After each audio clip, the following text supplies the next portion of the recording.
Welcome everyone, and thank you very much for joining this very special event today, reimagining the future of water and how landscape scale adaptation is driving the race to water resilience. I'm Carla Vairamuthi, and I'm the Executive Director of the International Water Association, the IWA, and I'd like to begin by thanking the organizers of this session, especially Anglian Water, for asking me to chair this very important event, and to all those involved with the Resilience Hub for hosting it. We'll be having some excellent keynote presentations and a great lineup for our panel discussion, and we will hear from a range of voices from around the world, and we'll explore some fascinating and valuable international case studies. We all know that there is a need for urgent action on climate change. And when we think about climate change, we often say that water is the medium through which we feel the effects of climate change. And the IPCC's recent reports clearly finds that climate change is intensifying the water cycle, and it's bringing on more intense rainfall and associated flooding, as well as more intense droughts. So water is really big on the climate agenda, and adaptation has now really come to the fore. And this is why climate change is very important to my own organization, the IWA. And for example, we're launching here during the COP26 our own Climate Smart Utilities initiative. Now, climate change will not affect all of us equally. Some are more vulnerable than others to the impacts of droughts and floods. They face threats to their homes, to their livelihoods, and to the natural environment around them. And so the focus on this session is very much shaped around the concerns about vulnerability. We will be sharing experiences from coastal and low-lying areas, especially delta regions, and as we look to take practical steps needed to protect those who are most vulnerable, we must think about the future that we wish to create. And here we see that the need to adapt means that we must strive to create a resilient future. So resilience is our goal, and that's why we're here at the Resilience Hub, and it's why that it's crucial to engage with initiatives such as the Race to Resilience. We all know that there's a strong call to action. The IPCC report makes it clear we're at the last chance saloon. And if we don't do some path shifting now, we're in real trouble. You see, water was historically a building block of the high carbon economy, but now there's a real opportunity for water to be a building block of the new low carbon economy. And so we see growing interest in things like nature-based solutions. And when we think about resilience, we're starting to learn more about what resilience really looks like. The idea of improved and enhanced resilience, or what you might call resilience plus, that recognizes the fragility of our grey infrastructure-based solutions, and instead looks to achieve anti-fragility, this idea that things can actually learn or gain from disorder. So we're moving away from the notion that our cities and landscapes try to avoid extreme climate shocks, but on the contrary, we plan for and allow exposure to stress our systems, and by doing so, we in fact bounce back stronger with each impact. So, for example, we should anticipate that coastal defenses will be breached, and that by using something like nature-based approaches, we can build in an ability that for each breach, the defenses actually become stronger, that the breach makes them stronger. Such opportunities can be brought together in landscape scale adaptation, the focus of today's session. Here, the different but overlapping needs of areas such as farming, tourism, cities, and forests can be brought together in a multi-stakeholder platform that have at their very core participatory processes. These approaches can look to the future, identifying synergies that allow us to break away from business as usual. They can at the same time draw on local and indigenous knowledge, and they can respond to changing needs through integrated approaches for example, combining in new ways the needs and interests around flooding with those around agriculture. To achieve progress, we need to share experiences. And this is why this event is so valuable. So together, we need to reimagine what the future of water looks like. And to do this, the lessons being learned from low-lying and delta landscapes about how to adapt can point to practical options and also inspire action. And so with that, I would now like to introduce our opening keynote speaker, Emma Howard-Boyd. Emma is chair of the Environment Agency in England and a UN Global Ambassador for Race to Zero and Race to Resilience. She will provide us with a global overview and provide us with some local perspectives and also discuss some of the challenges and opportunities with financing. So Emma, over to you.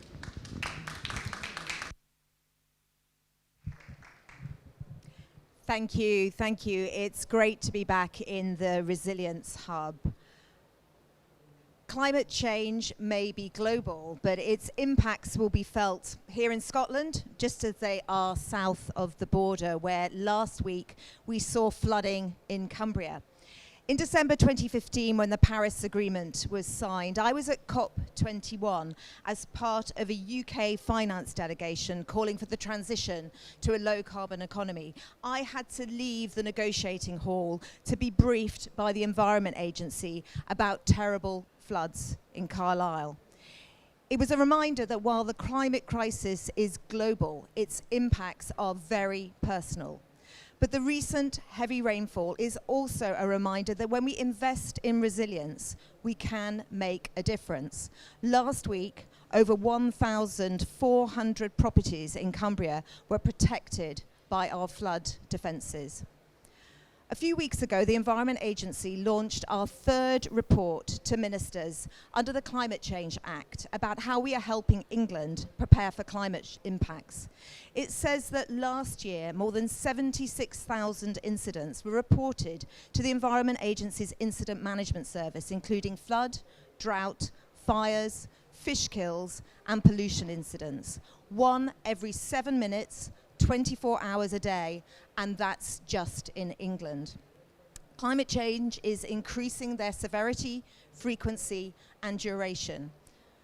This summer, some 200 people died in the German floods. However high flood defences are, that could happen anywhere unless the world starts adapting to climate shocks. In the press release, I said it is a case of adapt or die.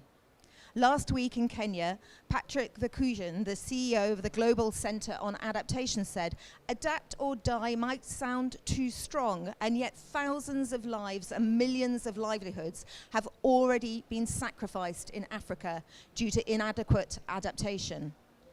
But there are great success stories to tell about adaptation too. In Bangladesh, deaths from tropical cyclones declined more than 100-fold in 40 years, from 500,000 deaths in 1970 to just over 4,000 in 2007. This was made possible because of early warning systems, cyclone shelters, evacuation plans, coastal embankments, reforestation schemes, and increased awareness and communication. We need a global race to resilience so that everyone is better prepared for climate shocks. The Fens in the east of England is a unique place. It is home to the UK's most fertile agricultural land, providing a fifth of the nation's crops and a third of its vegetables. Yet it is also the driest part of the country, in many places reliant on pumping of the water from below sea level, which also presents challenges to reducing emissions. It is on the front line of rising sea levels and at the foot of major river catchments. If lost to inundation by the sea, the UK would become even more reliant on imported food. But the communities and businesses that make the Fens their home have a lot to share with and learn from people in the world's low-lying landscapes. As the climate emergency accelerates in the global north as well as the south, this mutual learning and partnership becomes even more important. In March, the Environment Agency, along with our partners, completed the government's 6-year, £2.6 billion flood and coastal erosion programme on time and on budget. It better protects 300,000 homes, nearly 600,000 acres of agricultural land, thousands of businesses, and major pieces of infrastructure. Earlier this week, the Environment Agency published the Natural Flood Management Report. This reviews a £15 million programme reducing flood risk by planting trees, creating leaky barriers, restoring peatland and restoring salt marshes. By using small interventions in flood risk areas, we created an equivalent of 1.6 million cubic metres of water storage. It improved 4,000 hectares of habitat and planted 100 hectares of woodland. The report shows how nature-based solutions within heavily engineered landscapes can help address biodiversity loss as well as the climate crisis. It has also highlighted the power of nature alongside the conventional defences of the country's new £5.2 billion capital flood programme. By using natural flood management techniques, local people can get more involved and play a part in leading their own area to manage flood risk. Natural flood management is an important pillar of England's National Flood and Coastal Erosion Risk Management Strategy to 2100. The Fens is the only place in the country to have a specific measure in this. It says we will work with farmers, land managers, water companies and internal drainage boards in the Fens to better assess risks and discover what climate adaptation means in low-lying catchments where premium food production is dependent on flood risk management and land drainage. Farmers and land managers are known for their resilience and have adapted their practices over decades. Successful management of the climate crisis in vulnerable places like the Fens can spark innovation everywhere. This is an opportunity to be ambitious. The Fens can be a global case study of how better water management not only mitigates risk, but also boosts agricultural productivity, increases natural capital, supports carbon sequestration, and facilitates sustainable housing, job creation, and infrastructure development. We can show what nature-based solutions and integrated water management can deliver. Bold regional planning for water resources is crucial to develop a greater resilience to drought, and in the driest part of England, this is vital. Water Resources East in the Fens are leading the way. The UK government's official goals for COP26 are to secure global net zero by mid-century and keep 1.5 degrees within reach, and to adapt to protect communities and natural habitats. They are equally important, especially in low-lying vulnerable landscapes around the world. We are locked into sea level rise, so we need to adapt at pace, at scale, and in partnership. I hope the Future Fens Integrated Adaptation Manifesto will provide an example and an inspiration for partnerships between lowland communities globally, so that everyone around the world can race to resilience together, seizing the shared opportunities of adapting to climate change and leaving no community behind. From day one of COP26, the global race to resilience has been building momentum. We need to accelerate the pace and increase the scale of investment in adaptation so that we can catch up with the race to zero and bring a new era of climate prosperity to the whole world. Thank you very much.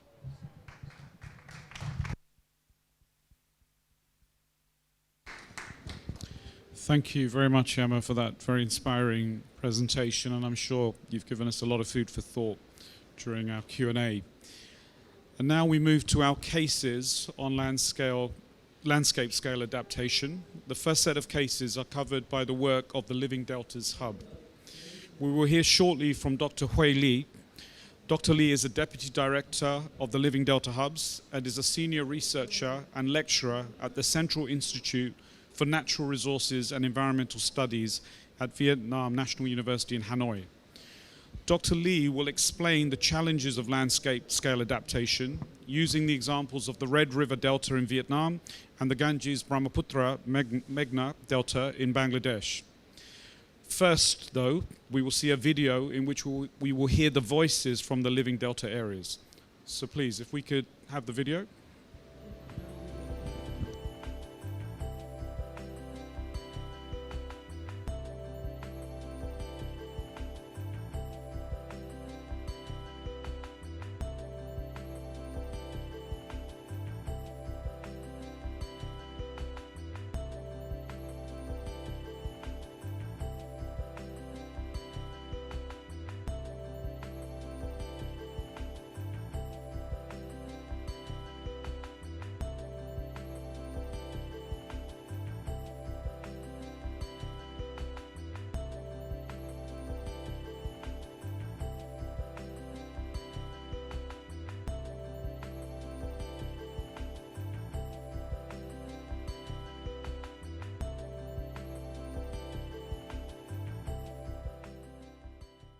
খাইয়েছে, এত কটুক আছে, এ তো একটু যাবি। কোনো অভাব ছিল না, আর এখন প্রচুর অভাব।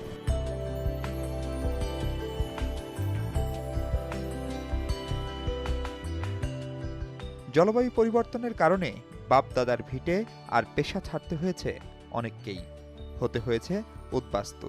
যেমন বাগেরহাটের বেলায়েত আলী। প্রলয়ঙ্কারী এক ঘূর্ণিঝড় আইলা কয়েক বছর আগে কেড়ে নিয়েছে তার সব সর্বস্ব হারিয়ে শত মাইল দূরে খুলনার জয়পুর চরে জীবনযুদ্ধ এখন বেলায়েতের। তাই এখন অভাবই একরকম বলতে হবে, এখন অভাব বেশি সর্বদিক থেকে।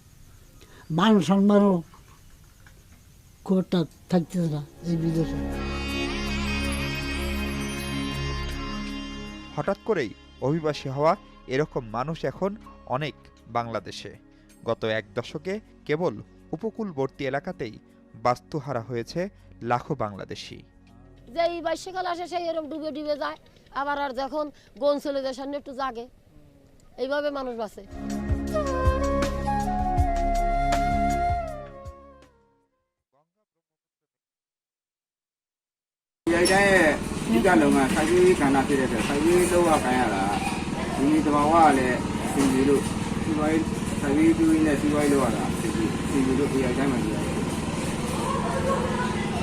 နောက်သူကဒီတိုင်းဒေသမှာဆက်ခဲဆုံးကတော့ဘာဝအန်ကြီးပေါ့ရုပ်တရက်အဲမိုးကြီးချင်းဒီတိုက်ချင်းဒါရတော့ဖိုက်ပြီးကဏ္ဍနေရတော့အခါသာတောင်ဖြစ်တဲ့ကိစ္စတွေတော့ဆက်ခဲကတော့အဲ့ဒါပါဒီမှာပဲဖြစ်ပေါ်လာဘာဝအန်ကြီးလို့အဲ့ဒါကျွန်တော်တို့ရောက်တိုင်းဒီမြေပုံခရိုင်မြေပုံမြို့နယ်မှာနေရတာတော့အိုးရင်းနေတွေတော့ဒီတိုင်းလို့ကောင်းပါတယ်ရာဒီဥလူတွေမှတော့ကလည်းကောင်းတယ်ဒါပေမဲ့အခုနည်းနည်းတော့နေတော့မှတော့ရာဒီဥလူတွေမကောင်းတဲ့အတွက်စပါးလေးစံတွေရတယ်မကောင်းဘူးလေယာအတွင်းလုံးတွေရတယ်ရာဒီဥလူမကောင်းတဲ့အတွက်အတွင်းလုံးမကောင်းတဲ့အတွက်ကျွန်တော်လည်းဓမ္မကြီးမှာတော့ဒီနောက်ပိုင်းနှစ်တွေမှာတော့ဒုက္ခရောက်ပါလို့တတိယပေါ့လေတရားဥတိုင်းဒေသကြီးမြို့ဝကျုံတော်ထိသားမှာနေထိုင်ရပြီးတော့ခက်ခဲကြုံတွေ့နေရတာတော့အဲ့ဒါလမ်းမဆက်သွယ်ရေးအဓိကဖြစ်ပါတယ်လမ်းမဆက်သွယ်ရေးလေယာလုပ်ငန်းဝင်မှာလဲအဲ့ဒါဟိုရေချောင်းမြောင်းအင်းအိုင်တွေမှာຫນွေတိတက်မှာလဲမရဘူးမိုးတဲ့ဆိုရင်ရေကြီးတယ်ຫນွေတိတက်ဆိုလဲရေလုံလောက်မှုမရရှိပါဘူးဒီနဲ့ကိုလုံနဲ့ကိုလုပ်ငန်းခွင်နဲ့ကိုရွာလေးနဲ့တော့ကတော့ဆိုင်းတောက်ရင်နေထိုင်ရတော့အကုန်လုံးအဆင်ပြေပါတယ်အဓိကတော့လမ်းမဆက်သွယ်ရေးအဲ့ဒါမြို့နဲ့တောနဲ့သွားရေးလာရေးအခက်အခဲတွေအများကြီးရှိပါတယ်နောက်တစ်ချက်ကတော့ကျွန်တော်လေယာဟိုဘယ်လိုကောင်းလဲဆိုတော့ကိုတော့လို့တော့မဟုတ်တော့ဘူးပေါ့နော်ကိုပိုင်ကိုလှုပ်ပြီးတော့ကိုဘကိုရတဲ့ဒီကိုဘကိုကိုကြောင်းစားကိုတော့ကတော့တောင်ကြီးရောင်းရတာပါလို့ပေါ့နော်ဒီပါတယ်အဲ့တော့နောက်ဒီငါးသားပစွန်ကြတော့လေတော်တော်ရှားတယ်ခင်းသားကျူစားလောက်ပဲချောင်းမြောင်းနေရတယ်အများကြီးရှိတော့ရှာဖွေရတာလွယ်ကူတာပေါ့ခုနကရှာဖွေရတာခက်ခဲသွားတယ်ပိတ်ဆို့တွေများလာငါးတွေလည်းရှားသွားပြီဗဒမိုက်များတော့ငါးတွေပြုံးပြီးသွားတော့ရှာလို့မလွယ်တော့ဖားစီရတယ်များလာတော့ရှားတာစင်မတည်တော့ကျမတို့ဒီARVတိုင်းဒေသကြီးမှာနေထိုင်ရတဲ့ဟိုပါကောင်းတဲ့အချက်တွေကတော့လမ်းမဆက်သွယ်ရေးကလည်းအရင်ကထက်ကောင်းလာတယ်တွာလာတွေကလည်းလွယ်ကူလာတယ်အင်တာနက်လိုင်းတွေကလည်းနေရာတိုင်းလိုမှာဟိုတော့အသုံးပြုလို့ရတဲ့အတွက်ကြောင့်ပို့ပြီးတော့အဆင်ပြေလာပါတယ်ဒီတိုင်းမှာနေထိုင်ရတဲ့အတွက်ခက်ခဲရပါတော့နော်ရင်ကငါးတွေဖမ်းရတာလွယ်ကူတယ်ရောင်းချရတာလည်းလွယ်ကူတယ်အခုဖက်မှာဆိုရင်တော့ငါးတွေဖမ်းရတာခက်ခဲတွေရှိတာတယ်ဥပဒေတွေကလည်းထုတ်ပြန်ထားတဲ့အတွက်ကြောင့်ဟိုပေါ့နော်ဖမ်းနေတဲ့အချိန်လည်းဖမ်းလို့မရတော့ဘူးအခက်ခဲရှိရပေါ့နော်Giang Sĩ là nông dân trồng lúa ở ấp Thạch Lộc, xã Trung Thạnh, huyện Cờ Đỏ, thành phố Cần Thơ. Tôi rất vui khi sống ở nơi khu vực đồng bằng sông Cửu Long, cây trái xanh tươi, đồng lúa bát ngát bốn mùa là vụ lúa lớn nhất đồng bằng sông Cửu Long. Và trong cái đời sống của bà con thì rất thân thiện, tình làng nghĩa xóm, biết tương thân ái, giúp đỡ lẫn nhau trong những cái việc khó khăn. Và đồng thời trong đó thì có những cái điều kiện bất lợi, những cơn mưa trái mùa làm ảnh hưởng đến năng suất của cây trồng, và đồng thời thì vào mùa khô thì cũng có những cái nơi thiếu nước và cũng ảnh hưởng khu vực đồng bằng sông Cửu Long, cũng ảnh hưởng đến thời tiết như là khô hạn, xâm nhập mặn, làm ảnh hưởng đến sản xuất của bà con nông dân trồng lúa.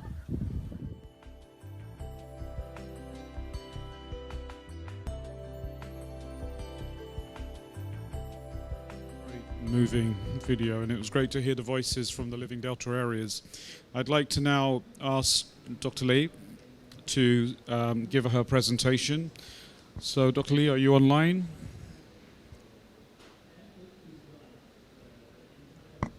I am online. Yeah, do we have... Oh, brilliant. Okay, so Dr. Lee, please, could you share with us some of the challenges and opportunities in your region? Over to you. Thank you. Could you please put our slides on?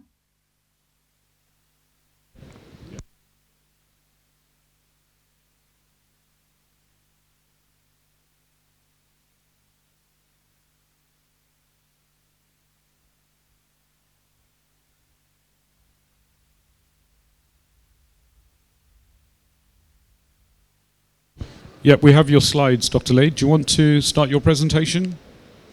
Yes. So I will start my presentation. Thank you very much. Thank you very much, the chairman. I would like to present the UKRI GCRF Living Deltas Hub project.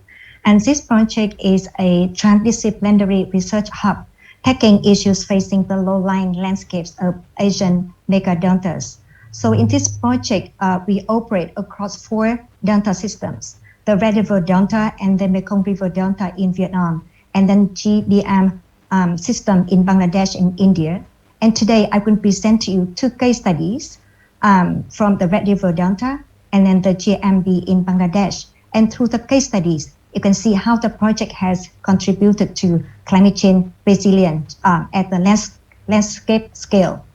And in this project, we research ways to mitigate and adapt to the effects of climate change. We focus on coastal resilience, biodiversity, youth futures, and intergenerational learning. Next slide, please. The Red River Delta in Vietnam, this delta represents 5% of Vietnam's land, but support 30% of the population. There are 24 million people living and working in the Red River Basin. The majority of people here in this Red River Delta are engaged in rice cultivation with fisheries, aquaculture, and forestry. Located at the forefront of the climate change, the lives and livelihoods of the local people here are affected by seasonal storm, flooding, drought, and coastal erosion and saline intrusion. Next slide, please. How about the GBM Delta in Bangladesh? This delta supports the life and livelihoods of over 150 million people. There are 2 broad livelihood categories in this delta. The first one is natural resources based, and this includes agriculture, salt making, fishing, aquaculture, shrimp fry collection, fuel collection, crab collection or rearing, and extraction of forest products. And the second one is human resource based. This includes livestock, poultry keeping, boat building, fish net making, kata making, embroidery, spice grinding, and trading. The people here are suffering from climate-related risks, including cyclonic storm surges, increased salinization, coastal erosion, and water logging. Next slide, please. In the Red River Delta, vulnerability to flood events is highest across the certain livelihood sectors such as agriculture and aquaculture. Almost 600 houses in the Delta were lost due to tropical cyclone incidents between 1990 and 2008. Almost 43% of agriculture in the Red River Delta, including rice fields, were lost between 1990 and 2008. And almost 50% of the total rice paddies in the Delta were inundated due to storms in 2018. And between 1976 and 2005, floodings and saline intrusion contaminated 4 40,000 hectares of cultivated land and destroyed over 100,000 tons of food in the Red River Delta.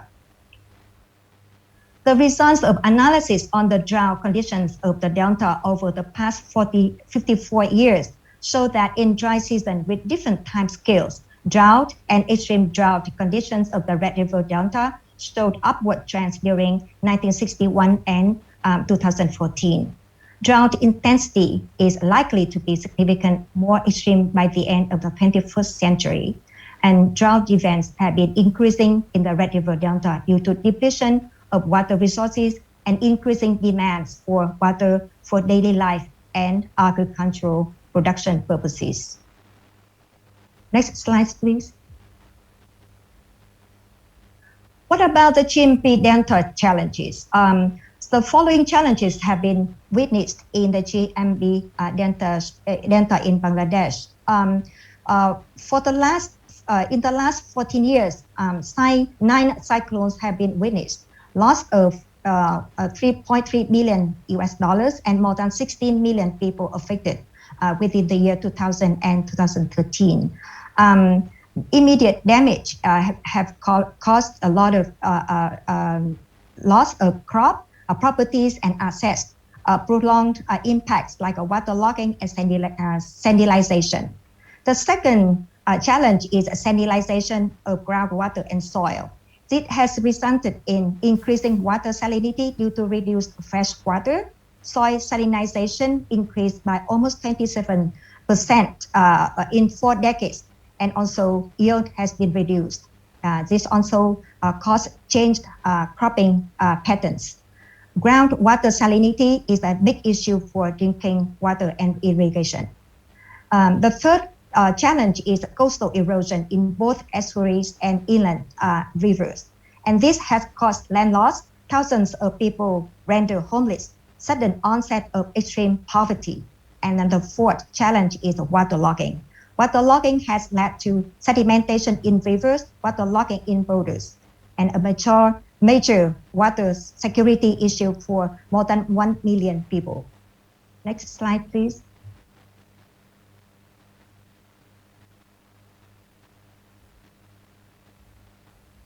So how the Living Deltas Hub has contributed to climate change resilience in the Red River Delta.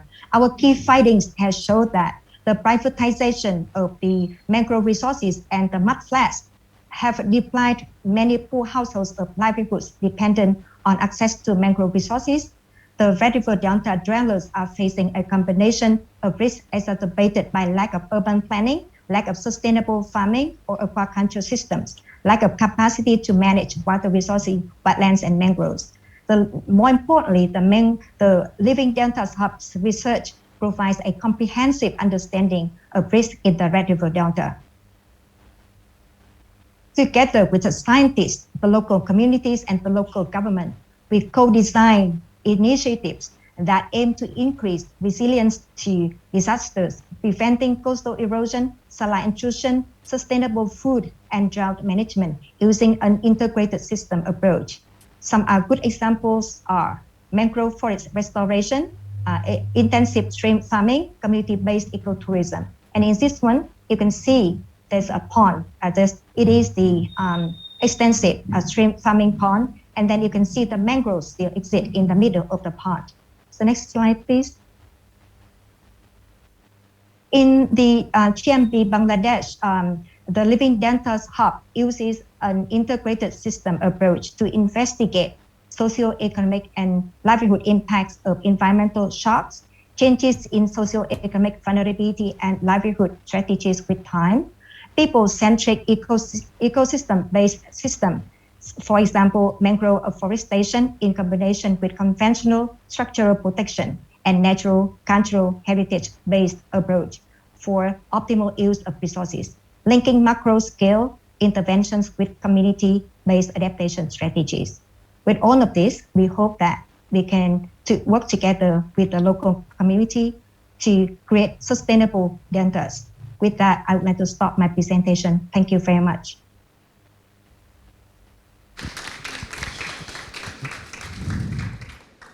Thank you very much, Dr. Lay. It was a very inspiring presentation. It was great to see a systems perspective, local indigenous knowledge, and the use of nature-based solutions to really try and solve some of the difficulties that have been experienced in these countries.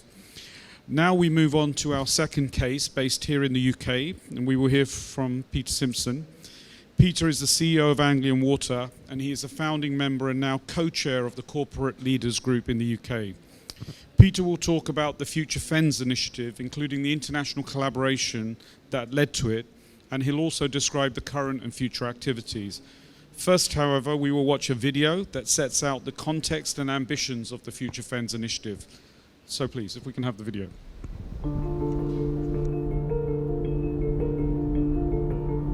Famous for its sweeping big skies and far-off horizons, the Fens is a lowland landscape of around 4,000 square kilometres on the eastern side of England. Drained centuries ago to create farming land, it's a naturally marshy region, supporting a rich ecology and crucial in absorbing floodwaters. Climate change is a very real and present threat here. The Fens is on the front line of extreme weather patterns and rising sea levels, a huge challenge when much of the land already lies below sea level. Drainage infrastructure made this land viable as a place to grow crops, but we're at a tipping point. The scale and pace of climate change, together with rapid social change, threatens this unique landscape's ability to cope, holding back development in agriculture, housing, industry and transport, and trapping local people in a low-wage economy. I think if I stay locally, living in the Fens for the rest of my life, I don't think there'll be any opportunities for myself to progress in a career at all, because they're bare basics but nothing to keep me aspiring to what I would like to do.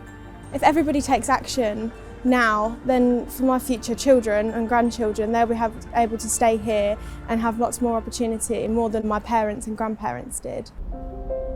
Flooding is not the only risk these lowlands face. Conversely, the Fens is also in the driest part of the country. In fact, the whole area is a perfect place-based illustration of where three of the biggest climate change risks come together: flooding, drought, and risks to food production. In my 35 years running the farm, the winters have definitely got milder. The rainfall pattern has changed. We seem to be getting fewer days of rain but much greater intensity. By far the biggest risk from the climate crisis is flooding of the Fens. And this farm, and the highest point is at sea level and the lowest point is 2 metres below sea level. And in a proper good flood event, like in December 2013, the river level was 5.5 metres above mean sea level. If it had breached then, the water would have seriously flooded the Fen. Ely Cathedral in Ely City is 13 miles away. That would have been an island, and Cambridge would have been a coastal town again. The Fens is the bread and vegetable basket of the country. It's reclaimed land, it's high fertility, and it's really good and really productive land. Everything that happens with the Fens is connected, for better or worse. Flood and drought risk hamper investment, leading to an untapped local skill base, low productivity and wages, damage to biodiversity. The list goes on. So, how do we reclaim this reclaimed land so it can adapt and thrive? Well, it's not as difficult as it might seem, but it does involve thinking about water in a different way and on a grander scale. The Environment Agency, Anglian Water, Water Resources East, local authorities, and a host of other farming, environmental and business groups are joining forces in a groundbreaking partnership underpinned by the UN's Sustainable Development Goals. Together, and taking inspiration from our Dutch neighbours, we can change the approach to water supply and flood management across this unique landscape, turning it on its head and bringing renewed environmental and social prosperity to the region. If we get climate change adaptation right here in the Fens, it will help build environmental, social and economic resilience, and also has the potential to help with national food security. There's a huge opportunity to balance the economic viability of the land whilst building on our existing stewardship of peatland, woodland and grassland. This will help both reduce emissions and also act as a carbon sink. Our work in the Fens will help the UK meet its emissions reductions targets with a global impact, with nature and nature's restoration right at its core. The time to act is now. In the 21st century, this kind of threat is far from unique, and climate risk is unfolding here in the UK and right across the world. That's why we're determinedly seeking to learn from and collaborate with others. If we think about some of the challenges, flooding is an increasing challenge, particularly in low-lying areas throughout the world. Opportunities to build resilience in terms of water supply, for not just public water supply, but also for agriculture and for the environment. The need for increasing our biodiversity, it's a global issue, as is the need to look at opportunities to reduce carbon and sequester carbon. So it absolutely isn't something that's isolated just this geography. It is a fantastic model that can be taken elsewhere. What's needed to make this initiative a success is fantastic collaboration, but it's also about people bringing fresh perspectives and perhaps putting to one side traditional ways of thinking about land and water management and thinking really front and centre about adaptation and the importance of building resilience to the impact of a changing climate. Working together, we can create a template to inspire other lowland landscapes right across the globe to take their own steps, to adapt, to prosper, and to thrive.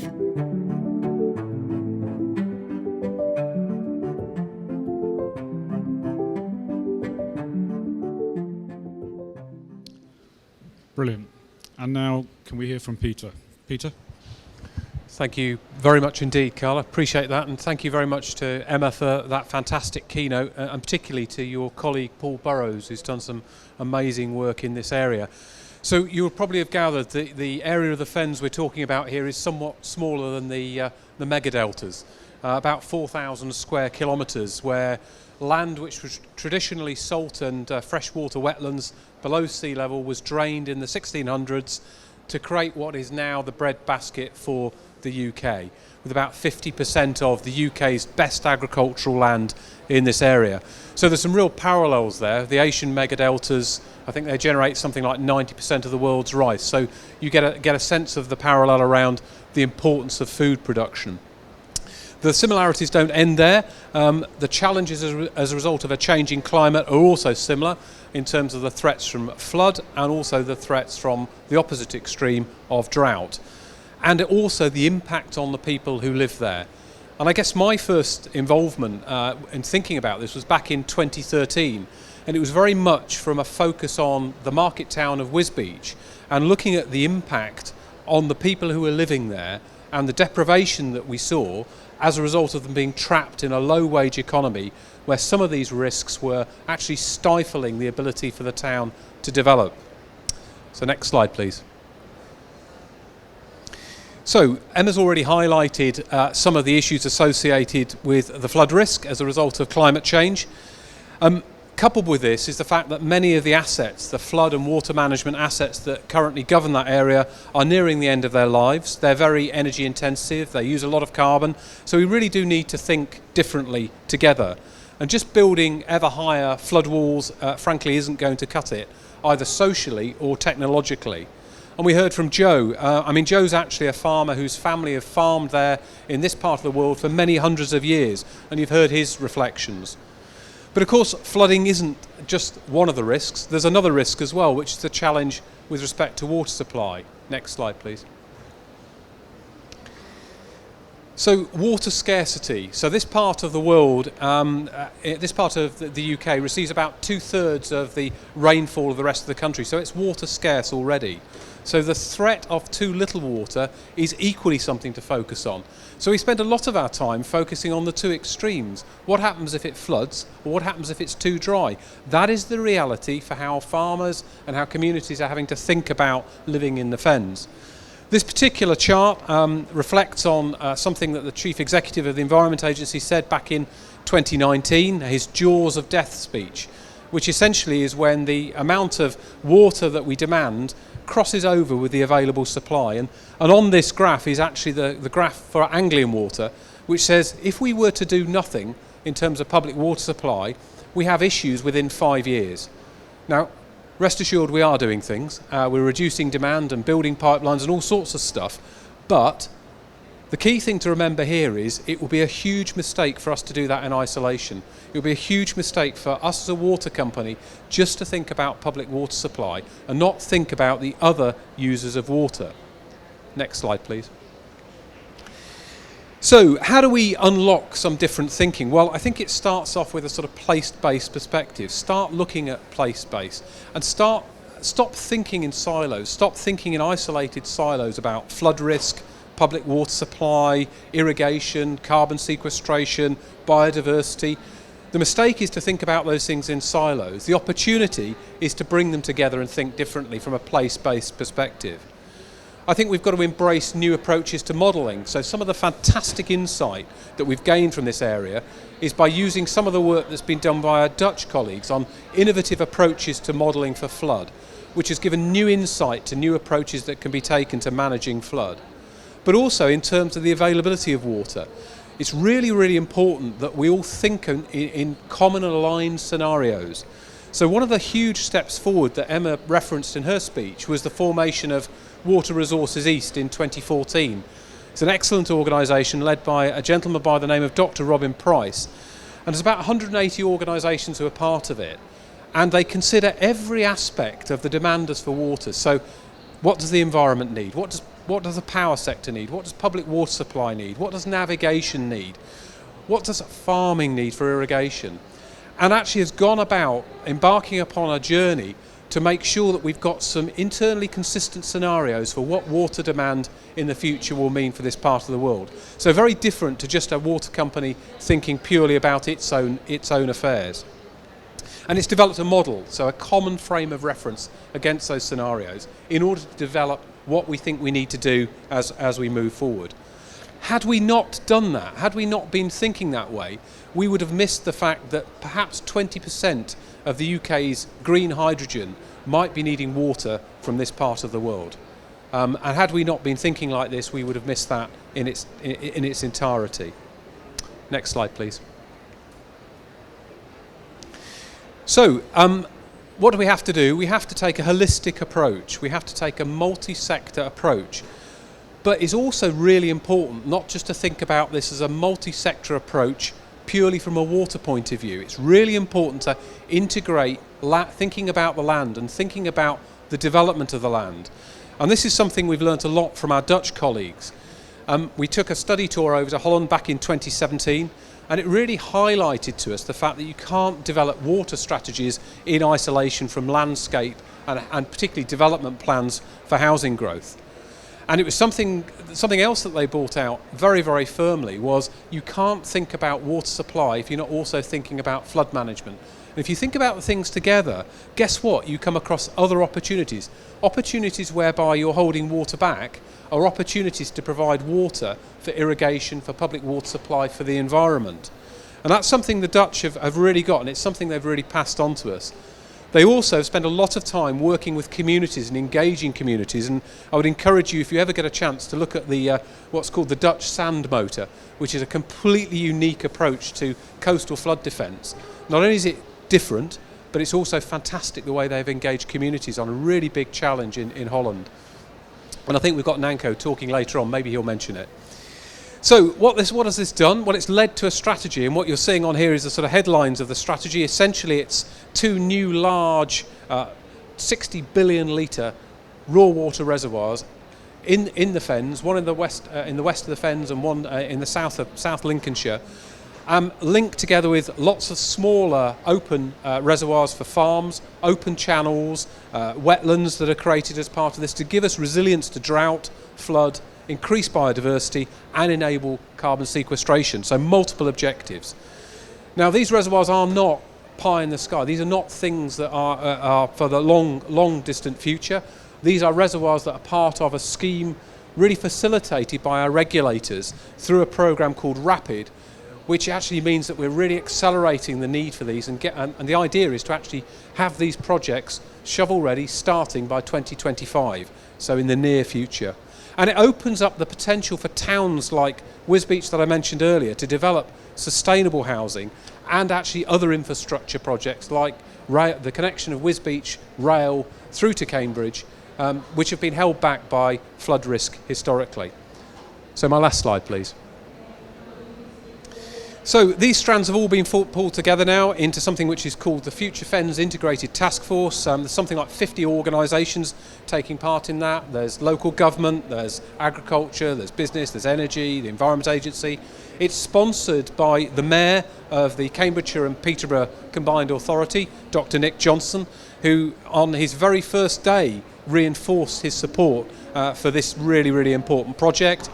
And the idea is that over the next couple of years, we'll bring together the individual strategies that we're all pursuing so that they absolutely align, and we're really clear about the benefits that will then be delivered through to 2040. And in short, the benefits are increasing that resilience to climate change, driving more productive agriculture and thereby food security, which is pretty important, increasing biodiversity, which is that global challenge, locking in carbon, using some of those natural systems, enabling some of those key infrastructure projects, particularly that rail line, making our water supplies more sustainable by reducing the amount we abstract, particularly from chalk aquifers, making better use of the water that we can hold back, and ultimately providing a more sustainable supply of housing and thriving places where people want to make their homes and want to stay.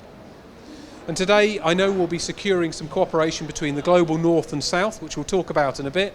And I know we've got an awful lot to learn from the living deltas, so we'll be doing an awful lot of that. So what's not to like?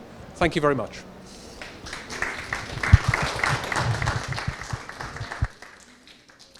Thanks very much, Peter. Very inspirational presentation, and it's great to see an integrated perspective that addresses multiple objectives, and it's supported by a multi-stakeholder platform that also has incorporated it into integrated modelling. So thank you very much, Peter, for that. Next, it gives me great pleasure to introduce the Right Honourable Steve Barclay MP, who is Chancellor of the Duchy of Lancaster, Minister for the Cabinet Office, and also Member of Parliament for North East Cambridgeshire. Steve will be able to provide a UK government perspective and a local MP perspective. Also, as a former Chief Secretary to the Treasury, he'll be able to provide us with a perspective on finance. So if we could please have the video of Steve Barclay. Thank you. Thank you for the opportunity to join you. By virtue of your attendance at COP26, I do not think I need to spell out the seriousness of the threat that climate change presents. Global temperatures are rising. Last year was the hottest on record. We have seen floods in West Lothian and wildfires in the Pennines. And if we do not act to tackle climate change now, science tells us these effects will become more frequent and more severe. In my own constituency, North East Cambridgeshire, I see this firsthand. We're part of the low-lying Fens region, home to the UK's most fertile land and rare chalk streams, which are a paradise for birds and other species. Half of the UK's most fertile agricultural land is located in the Fens, providing a fifth of the nation's crops and a third of its vegetables. But rising sea levels threatens this. If areas are lost to inundation by the sea, the land cannot be reclaimed, and the UK's food security will be put at risk. So action now is critical to the UK's climate resilience, just as it is to countless other regions and communities around the world. Now we have an opportunity in the Fens to develop climate solutions which we can roll out more widely, not just across the UK, but from which the global community can also benefit. Over 80 stakeholders from 47 different organisations, including Anglian Water, Water Resources East, the Environment Agency, and a host of other national and local partners representing agriculture, business, academia, energy, and environmental sectors are working together to adapt to the challenge we face and achieve one shared goal: to drive forward environmental progress in the fens. Now, the initiative turns problems like flooding and low social mobility into an opportunity to bring new jobs and homes, secure the local economy, and deliver the clear environmental benefits that increased biodiversity and carbon sequestration offer. With ideas like this, we can adapt and deliver national resilience in the face of climate change. As we saw in the recent Environmental Agency report, governments around the world, together with businesses and the whole of society, must embrace and invest in adaptation, supporting projects like the Future Fens instead of living with the costs of inaction. The cost of not acting is simply too great. Often we hear about the financial costs associated with climate transition. Indeed, as a former Chief Secretary to the Treasury, it's something I heard often. And while the emotional and moral arguments for tackling climate change are well trodden, it is less often that we hear about the financial cost of inaction. Be under no illusion, climate change poses an unparalleled risk to the future of the global economy. We cannot afford to do nothing. Now is the time for governments and businesses around the world to back up their talk with action. COP26 has to be about building a consensus on tackling climate change and driving real action rather than discussion for discussion's sake. Tackling climate change is one of the UK's central missions, and COP26 is the vehicle to achieve it.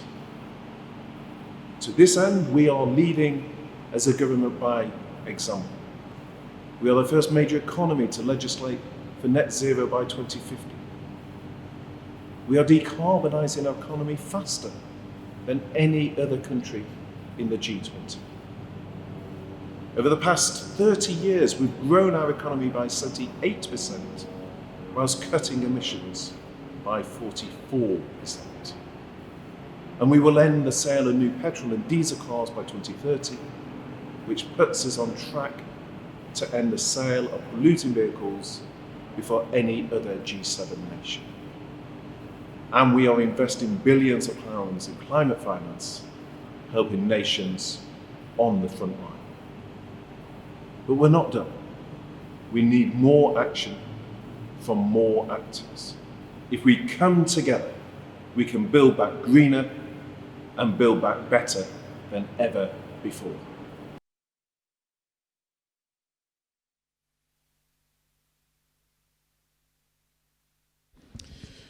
Thank you for that. So there you have it. We've had all the presentations that we're going to have for this session. I've just been told by Matt that we have quite a few people watching online, so I'm sure there's going to be some really good questions. So now I'd like to move to the panel discussion part of the session. And for that, I'm pleased to say that Peter Simpson will stay with us for the discussion. And we are joined remotely by Julie Foley, who is Director of Flood Risk Strategy and National Adaptation at the Environment Agency. We're also joined by Nanko Dolman, who is a leading professional in water resilient cities at the Netherlands-based consultancy firm Royal Haskoning DHV, and also Professor Mashfiqus Salhim, who is Professor at the Institute of Water and Flood Management at BUET, the Bangladesh University of Engineering and Technology, and who also works on the Living Deltas project. And we're also very pleased to have Tony Juniper at CBE, who is Chair of Natural England, and whose prominent roles have included being Executive Director and Vice Chair of Friends of the Earth International. Hello to you all. Will we have everyone on screen? Yeah? No? One at a time, is it? Okay.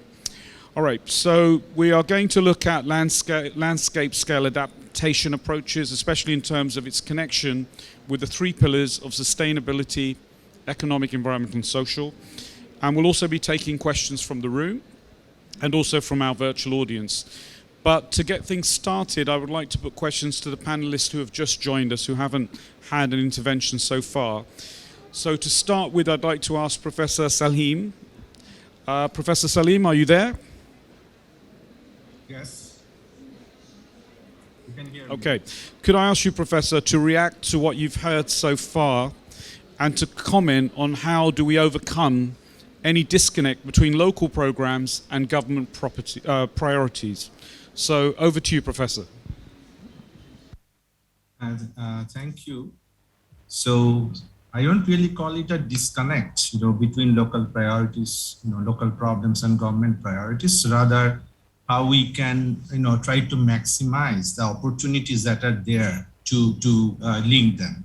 So, as Ms. Emma said, we have a very good, we have had a very good system of our, mixed system of early warning system, embankment protection by embankments, afforestation, cyclone shelters, and which has resulted in increasing resilience in the coastal area with very few people getting killed during these cyclonic events. So I'll draw some examples from our GBM coastal GBM Delta. While the northern part of the country is faced with fluvial floods, flood and river erosion, the coastal delta is beset by storm surge flooding, erosion, salinization of river water, groundwater, and soil because of less water availability in the dry season. And then we have sea level rise. So increasing climate resilience and disaster risk reduction, be it structural or non-structural, can best be achieved with the systems thinking, integrating priorities and solutions at multiple scales across households, community, and systems, be it a river system, a system based on system of rivers or catchment. Different social ecological systems in coastal, GBM Delta has different vulnerabilities to hazards and disasters, and they respond also very differently. So there are some common but differentiated priorities among those social ecological systems. So at the macro scale, coastal protection or embankment, is very important for all development, economic and livelihood activities. But it's very important to have a systems understanding how they perform in terms of risk minimization and avoiding long-term risks such as siltation in riverbeds and associated waterlogging within our polder systems, and how these embankments, system of embankments can be maintained to provide protection long-term. So this, together with controlled salinity environment in surface water, would shape the ecosystem and livelihoods, among the Sundarban-dependent people. So this will require an integrated systems thinking of the dynamics between ecosystem pressure, livelihood security of the Sundarban-dependent people, and the governance system that are there to control and shape exploitation or use of Sundarban ecosystem services, and on a broader scale, augmentation of freshwater flow for salinity control. That is a priority for maintaining the ecosystem of the Sundarbans. Because of lack of regular maintenance, the coastal embankments have experienced lowering of height compared to their design height, and they frequently breach even during a low intensity cyclone. So enhancing embankment reliability should be a major thrust in investment priority compared to other major investment strategies. We find that coastal afforestation, which has long been considered by our government and has also been included in the Bangladesh Delta Plan 2100 as a very good hybrid, gray-green nature-based solution with embankment, together with embankment, with the potential to reduce the thrust of cyclonic wind and storm surge as much as by 50%, and thus reducing the maintenance need of the embankment. But at the same time, at the local scale, tree plantation is also seen as one of the 3 widely used adaptation measures, along with improving housing and microcredit, and with tree plantation seen as the most effective disaster risk reduction measures at household scale. So how do we integrate these? Integrating these government programs and household level and community-based adaptation. So there is a big potential to integrate them, taking into account the multiple benefits of this afforestation at different scales in terms of protection against flooding, land stabilization, carbon sequestration, and other ecosystem services. So how we can use, involve the community with a view to achieving participatory design, community-based management, and diversification of livelihood programs.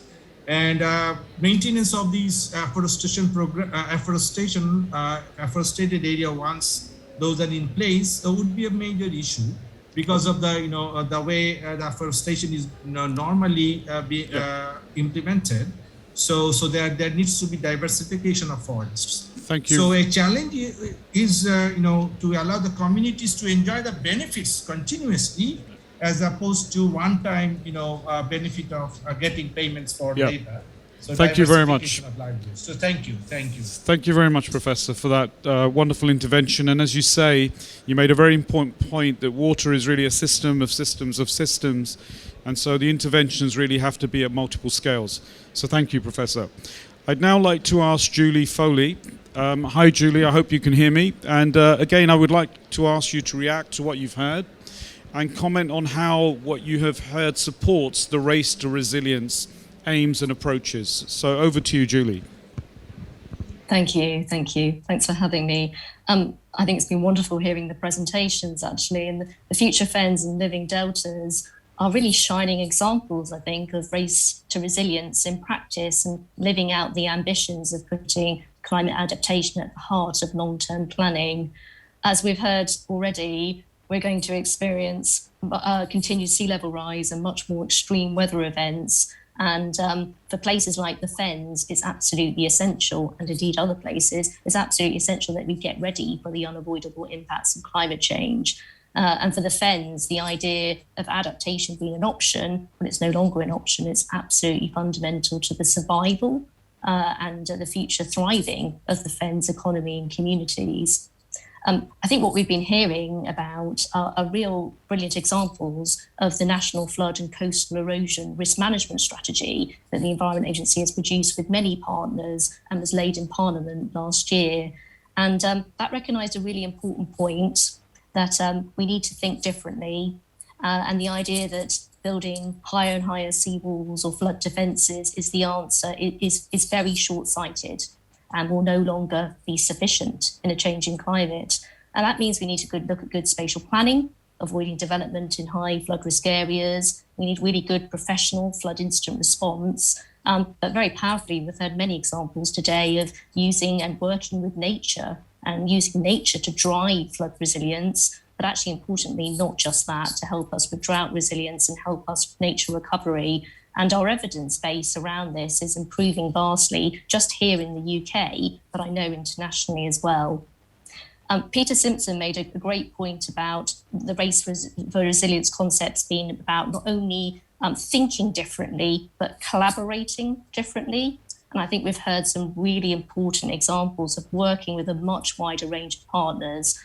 In the fens, an area that I'm quite operationally familiar with, that means working much more innovatively with farmers and land managers to look at what it means for low-lying catchments, to think about real conundrums around sustainable food production and what future agricultural livelihoods should be. But just to conclude, I think that what we've heard today with future fens and living deltas gives us real hope for optimism. Sometimes our thinking around climate adaptation can feel quite pessimistic, but actually I think what we've heard today gives us real hope because it provides some really strong foundations for partnerships that will help us to adapt and plan to adapt to a changing climate in future years. Thank you. Thanks very much, Julie. And I think the point that you made about nature really driving resilience and also the importance of multi-sector approaches or multi-stakeholder platforms, actually, and really how the Future Fens project is giving us hope and optimism. Thank you very much for that contribution. I'd like to now ask Nanko Dolman to respond to a question. And again, to really just react to what you've heard and give some thoughts on what, for regions such as the fens and megadeltas, are some of the key areas to focus on to improve resilience, and what are some potential strategies to unlock these. So over to you, Nanko. Thank you very much. Great presentations. As Peter Simpson already indicated or invited me, maybe to tell something also about the Dutch experience. There's a strong historical relation also with the fens. As everybody knows, the Netherlands is also meaning low-lying country. We have a big part of our country characteristic landscape in Finland, peatlands. And one of the peatlands is in Friesland. That is mainly used as agricultural land, also close to the sea. And still, we're working on that program, and we already said that we have this governance model that we used to work together, used to work with communities.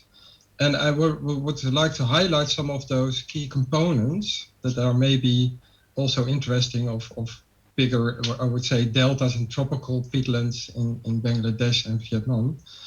And one of them is the what we call the landscape and the water catchment approach. So to see the system in a whole, already also introduced by Peter Simpson. And secondly, considering what we call water-aware communities, or let's say not only having single head towns, but interconnected, and also working together as a whole government, local, regional scale. And a third aspect is to see also the landscape where we have our functions in, and where we work and we live and we have benefits from, to see as an ecosystem service or as a collection of that. And these are the approaches, but of course the reality is sometimes really complicated, because in history in the Netherlands we actually burned and used the peat for fuel before coal. And now we're sort of considering it as a very precious landscape, and also for biodiversity, etc. And we are now sort of on a tipping point, because when we don't decide to sort of protect that peatlands in the next decade, we are going to lose it, and it will emit a lot of carbon into the air, of course. But it also will lower the country even more, making it much more sensitive to relative sea level rise, but also to saltwater intrusion. So we have to do something about that. And it is also about governance, decision making, but also to be bold in that way, or brave. But it's also about investing or funding. And that is now what's interesting is happening at this moment, because for Friesland we just had presented the peatlands program 21-30, so for the next decade.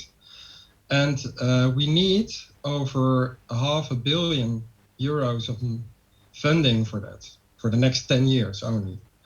And we only have maybe 20% of that already in the pocket. But I think it's not only about investing and seeing, okay, there's a return to investment, or we see some benefits from it, and making business models for it. I think it is also about the future generations as well. So looking ahead. And this is why, besides the peatlands program, we also worked on a more a vision for 2050, more bolder vision, that actually says, okay, we have to start now with representative pilots. We have to have work on a solid governance in the soft soils. Yeah. So okay. Yeah. Thanks very much, Nanko. That was an excellent contribution, and having lived in the Netherlands for a long time myself, I know you guys really walk the talk in terms of working with communities and integrating their inputs into your solutions. I'd now like to ask Tony Juniper a question. So Tony, as you know, we're facing a twin emergency for biodiversity and resilience. The two are inextricably linked, but does action on resilience put diversity at further risk, or are there benefits we can derive from acting on both areas together? And also, how can the plans in these two areas be aligned and their associated financing also be aligned? So over to you, Tony. Thanks very much indeed, Carla. I think what we've heard today from the various interventions is a really strong convergence of thinking around the idea of the need to change the way we approach these kinds of subjects. And two big things I think that have come through for me. So one is the need to shift from siloed thinking to systems thinking. And the other thing that we need to do is to move from thinking about individual pieces of land and to start thinking about landscapes. And so some of the maps you've seen today describing the kind of future we need to embrace in terms of how we approach adaptation, mitigation, livelihoods, and biodiversity conservation altogether. This needs to be embraced at a far bigger scale than we've hitherto been used to doing. We designate a nature reserve here, we have a housing development there, and we build a reservoir somewhere else. And these things are conceived in isolation and in parallel. And as a result of that, we can't make sense of these much higher order challenges, which are about the whole system. So if we're going to change how we think, the next thing we have to do is to change how we do. Because, the consensus we've seen today, I think, is telling us that we need to make this step into this new way of approaching these challenges, going beyond the specific to the much greater scale and thinking about the system. And that's going to require us to do things in really quite different ways to how we do them now. And so the land use planning system in this country, and in many other countries, it tends to look at different needs that society needs to fulfill: housing, infrastructure, food supply, biodiversity conservation, climate change, adaptation, mitigation through carbon capture. These things are not put together and approached in the most rational way we could use the land resource we've got. They're done separately. And very often the debate isn't about how we can optimize. It's basically turned into binary choices, which actually in the end don't make a lot of sense. So should we have housing or should we protect the green belt? That's one dimension. Should we have wind turbines or should we protect a beautiful view? Should we have wilder landscapes or should we focus on food production? And these things distract the attention, they take up a lot of energy, but actually they're the wrong question. The question is, how do we do all of these 7 or 8 or 9 or 10 things across a big landscape and do that in the most rational way from the point of view of how we can achieve social benefit, resilience, and the conservation and environmental goals that we need to achieve? And so moving into that space of how we do differently, I think at its heart really is about planning differently and putting these things into a much more joined up set of choices rather than seeing them as separate things. So one of the things we're trying to take forward at Natural England, and this is a British government policy, is to achieve this idea of a nature recovery network for all the reasons that we've talked about today. So to reverse the decline of biodiversity, so to bring back species that are disappearing and to improve their populations, but at the same time to catch carbon, to reduce flood risk, to create benefits for public health and well-being, to make some contribution towards water security, to be able to improve some level of food security by protecting pollinating insects. And this is going to require truly integrated approaches to do that, because what we've done for the last 70 years here is to protect individually important little bits of habitat, and that's been very important and been good, but it's not enough. What we've now got to do is go to a scale of nature recovery and to be able to do that at the scale of landscapes, and then to do that through integrating not only the different actors in the landscape, so the farming community, the water companies, the house builders, the local government, the national agencies, ourselves, Environment Agency and Forestry Commission and others, but to also then integrate the different policies we've got. We've got new farming policies coming, we've got ambitions on tree cover increase, on peatland recovery, on improvement of the water environment. So we've got to pull together the different actors, we've got to pull together the different policy streams and the money that goes behind those and turn them into something which is a different kind of planning ambition on the ground. And so this is very easy to, well, it's hard enough to say actually, it's going to be even more difficult to do it. But I think this is the nature of the challenge. Going from the silos, going to the system, and then as we get to the system, to integrate the different actors who can contribute to good outcomes and all the resources that can add up to making that happen. But can I ask both you and Peter, before I go to the floor, we have a lot of people listening in internationally, and one of the issues that I often hear is the institutional fragmentation, right? Yes, exactly. And the difficulty in trying to do the things that you're describing. Yeah. So from your experience, is there a couple of good lessons or observations that you've made in how we overcome some of that fragmentation, you know, that really prevents us from really having this sort of integrated approach that's critical? I don't know if Peter or yourself want to respond to that. Do you know what, Carla? I can't think of too many examples that I've seen where people have cracked this, you know. I think in quite a lot of Western societies in particular, you know, we take a very kind of siloed, structured approach where things are kind of addressed with a kind of an engineering mentality. This is going to require a different kind of a philosophy to see the connections between things, which we've not historically been very good at. I suppose, you know, you can point to some indigenous societies who see the connections between all of the different things in their surroundings, and they take a very different view towards what we call the environment. It's something that they live within, they can see their dependence upon it.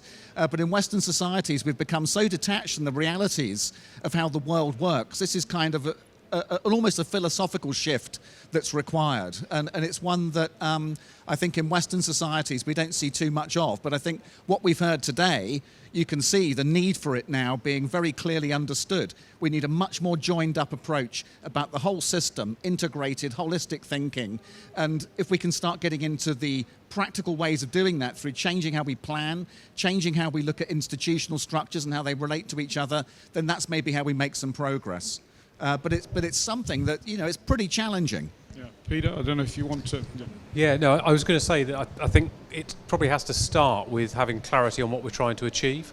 So I think having clarity on goals in terms of mitigation, goals in terms of adaptation, and getting the buy-in at a government level, it helps. Because then we can say, well, that's what we're trying to do. That's what we're trying to do in terms of biodiversity. That's what we're trying to do in terms of achieving net zero.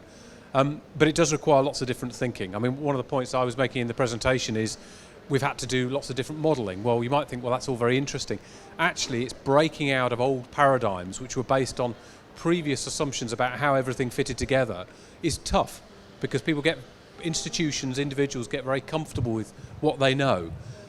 So we have to be quite brave, but I think increasingly we have to highlight the consequences of not making these big shifts, these transformations. And they are transformations. It isn't about an incremental approach. It's actually the fact we've got to recognise there are transformational changes that have got to take place. And almost if people are turning up and saying, well, here's an incremental thing I can do, it's likely to be the wrong answer, because actually we've got to think about all of the examples we've had today, is exactly as Tony has said, a landscape-based approach, not thinking about water in isolation from everything else, thinking across silos of budgets and thinking about across silos of planning. It's really important. And I suppose the last thing I'd say is the power of starting at grassroots at a place and letting them make the point. So some of the stuff, I mean, Emma didn't cover it in her presentation, but actually a lot of the Water Resources East work started off probably about 8-9 years ago with a piece of work done with the Cambridge Institute for Sustainability Leadership, which Emma was on before she's in her current role, in a previous role, talking about how we might unlock different ways of working. Exactly the same question. And now we have something called Water Resources East, and now we're having this conversation, and now we're getting some momentum. So it's hard. It's really hard, but it is possible. It's great. It's great that we've got some good examples, but clearly we have to move from 19th century thinking to 21st century thinking, and as was said, adapt or die, right? I mean, we're at the last chance saloon. I'd like to now open it to the floor. Yep, please. Do you want to introduce yourself and then who you would like to target the question to? Thank you very much. It's John Firth. I'm Senior Director at Willis Towers Watson, and I've got a vested interest here because I'm actually on the Future Fence Task Force. And the reason I'm on it is because this is revolutionary. I work in the water industry, I work on adaptation and resilience all over the world, and this is an example of really starting to think differently. Now, my question picks up on many of the comments raised so far, and that is, if we're trying to solve these issues through a systemic approach, which I absolutely support, how are we going to do that when governments, who are obviously we need to look to provide some of the finance, governments work in silos, they have departmental agendas, they judge projects against their own departmental criteria. Can we have systemic solutions if we don't have systemic government?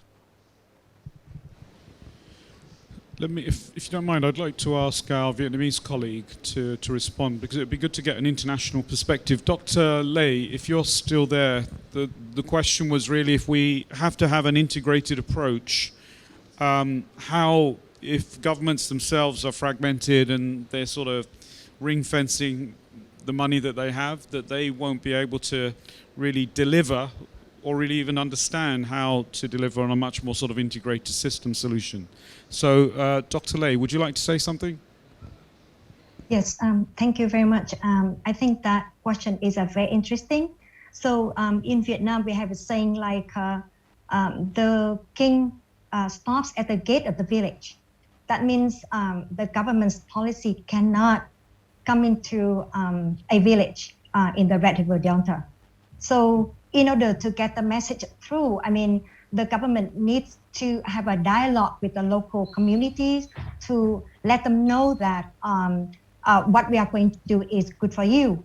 But, you know, in return, the local communities should have a voice in the whole planning process. If they are excluded from the planning process, you know, that would not work. And if the government officials come and nobody collaborates, I mean, that would, you know, that would fail. So I think in order to get the communities, you know, agree to agree upon a policy, for example, they need to involve the local communities, you know, into the decision-making process and the planning process, so they would have, you know, their voices heard in the whole process, and that means, you know, they would collaborate with the local, with the government, national government, and then they could just, you know, get a message through. Thank you. Thank you very much, Dr. Lee. I'm very conscious of the time. I'd like to get a question in on youth empowerment from Alicia Cox. I think you saw her in the video, and she's a student from Thomas Clarkson Academy, Uzbek in United Kingdom. Can we get Alicia in? And she has a pre-recorded question, I think. How are you going to involve and empower young people in your plans? We can't hear. Can you just... the volume.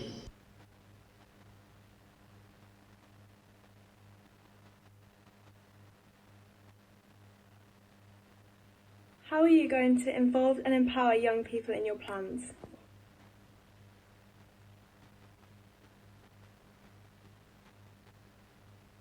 Right. Sorry?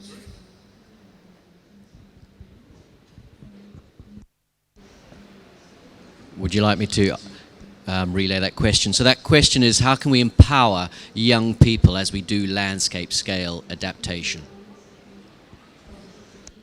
Let me put that to Julia. Julia, do you want to respond to that question? And then Professor Salim, maybe? Yeah, Julia. Yes, it's a really great question. We're the Environment Agency, a place-based organisation, so as building on the last point as well, we need to look at our places in the round and recognise what they mean for all of our communities and for future generations, which includes, of course, young people.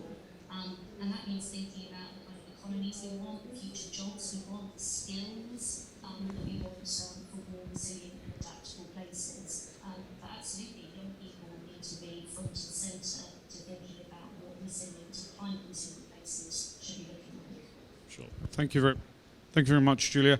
And Professor Salim, maybe if you could reflect on how you've been engaging with the youth in Bangladesh. Professor Salim? Just a very short intervention, if you don't mind, because we're running short of time. You know, Bangladesh has some inherent advantage because, you know, we have a very dense population and historically the micro interventions have worked much better, you know, have become more successful compared to larger interventions. So it's also about taking the, utilizing the demographic dividends in that. So when there is some adaptation, climate change adaptation, implemented at the local scale, it's much easier to replicate to other areas, and involving youth could be a very good vehicle to scale it up. Thank you very much. And maybe Tony, do you want to talk about how maybe Natural England is trying to ensure youth empowerment and youth engagement? Do you know what? On the way over here today, Carlo, I was just enormously impressed by the youth empowering themselves. So there's a massive demonstration going on today. They were preparing placards, going out in an organised way to deliver a message from the outside. And I think actually one of the key changes to the dynamics of this kind of conference over recent years has been driven by the school strikes and the mobilisation of young people globally who've shone a real spotlight onto this discussion, which has been technocratic. It's been quite short term. It's been about countries defending their interest.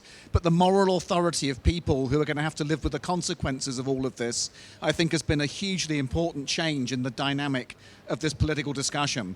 And so, there's more that can be done to find ways of bringing those voices in, but they're putting their voices in anyway. And I think they should be warmly congratulated for doing that. Thanks very much for that, Tony. And on that, I'm really sorry we're short of time. So, we've had a great panel discussion. I'm sorry we couldn't get more questions from the floor. We've heard some very great things about how the Future Fens and the Living Delta projects are making progress. And I also understand that both groups are looking to build on the cooperation that we've seen here today, and to hopefully they'll work more closely on the race to resilience. And I think, Peter, perhaps you want to just talk about this partnership that's going to be evolving. Just very briefly, and if you could put the slide up, that would be helpful. Essentially, we've committed to carry on working between the Future Fens Integrated Adaptation Project and the Living Delta Hub, because we recognise there are some fantastic opportunities for the North to learn from the South and the South from the North. And through forming this relationship to come along and present to you today, we've seen some fantastic opportunities for future working. So essentially what I put up here, I guess, is our contract between us, what we've said we are going to do. And we're also going to sign up as individual organisations to the race to resilience. So we thought it was a good opportunity to publicly state our commitment for working together, and then ultimately to report back at the next COP. Thank you, Carla. Brilliant. Thanks very much, Peter. And with that, I'd like to close this really inspiring session and to invite other regions from around the world to connect with the speakers and to continue the conversation. So thank you very much to the speakers, to the panelists, and thank you all for attending this event. Enjoy the rest of COP26. Take good care. Thank you, Carla. Thank you.